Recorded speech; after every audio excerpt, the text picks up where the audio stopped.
Right, our continuation of Proof Boot Camp. So we are moving on to pages 6 and 7 today. Notice these are pretty much the same as the ones we've done the past couple days, but there's no helpful information, no start to our setup at all. So for these, we want to start by making our own T-chart, our own T. Remember, we put our statements on the left side and our reasons on the right side. And then also, don't forget we've got to number these. So we'll start with step 1 for our statement and our reason. So given segment AB is congruent to segment DE, segment BC is congruent to segment EF, and angle B is congruent to angle E, let's prove that triangle ABC is congruent to triangle DEF. First step. We usually just want to take care of all our givens first. So we'll say AB is congruent to DE. All right, that tells me those sides are congruent. Second step, we got BC is congruent to EF.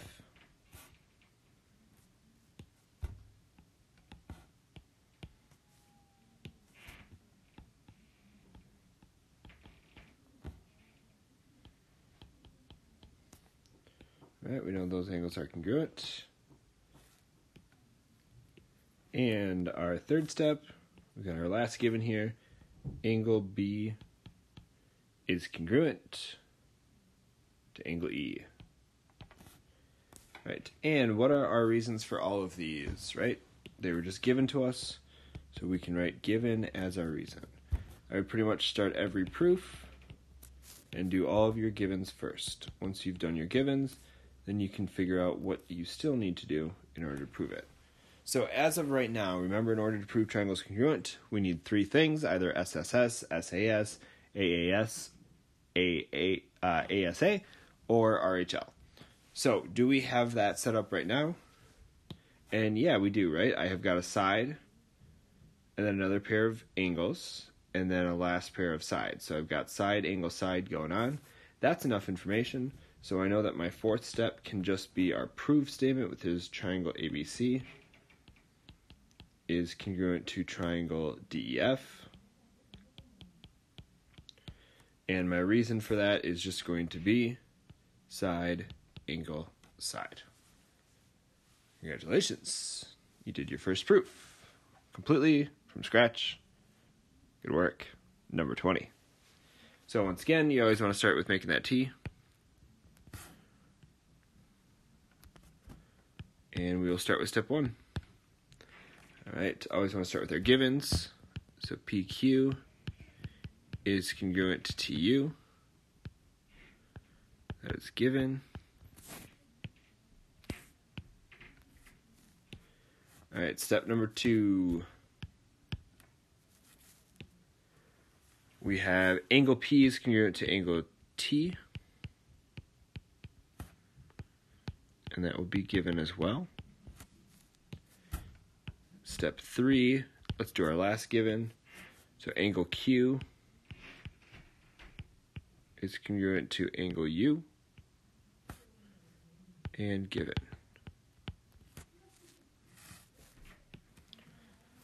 So once again, we want to take a look. Do we have enough information to prove these triangles congruent? And yes, I do. We have 3 things congruent. We're good to go. So I can write down that triangle PQR is congruent to triangle TUS.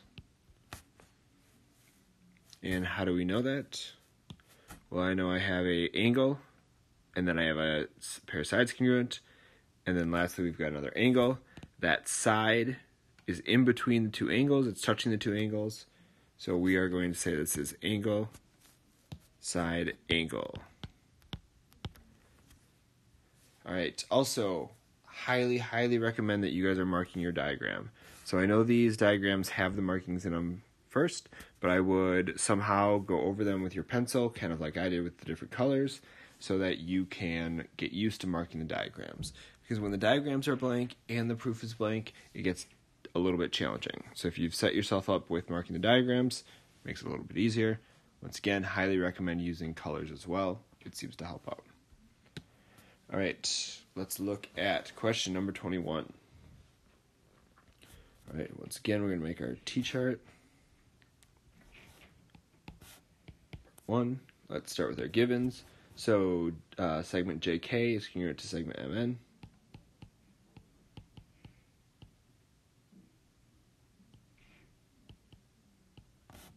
And that is given. We've got a second given here. So we want to say that segment KL is congruent to segment NO.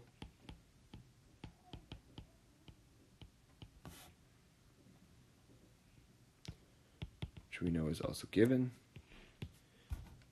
And step 3. Alright, so that's all our givens. So let's take a look at this.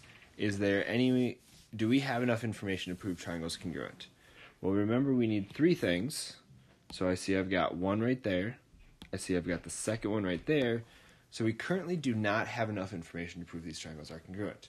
So we have to be able to figure something out based on the information we've got.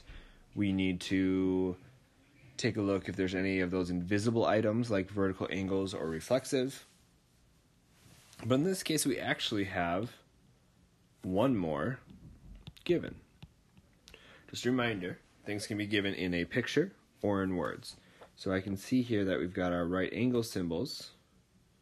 So I know that angle J and angle M are right angles. All right, and that is all the information we need to know. So anytime we're using, well, spoiler alert, RHL to solve a pair of triangles, we need to have stated that there are right angles. We need to have stated that we have hypotenuses congruent. So we have to know that KL is congruent to NO. And then we also have to know one of the sides, or one of the legs are congruent. So in this case, we know JK and NM are congruent. So we can say a triangle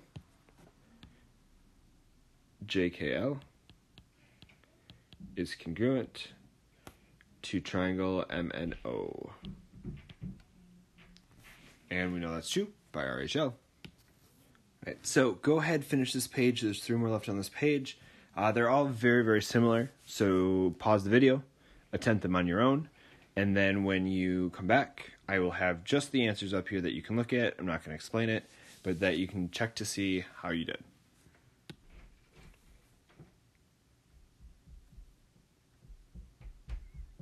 Once again, pause the video before moving on to the next one.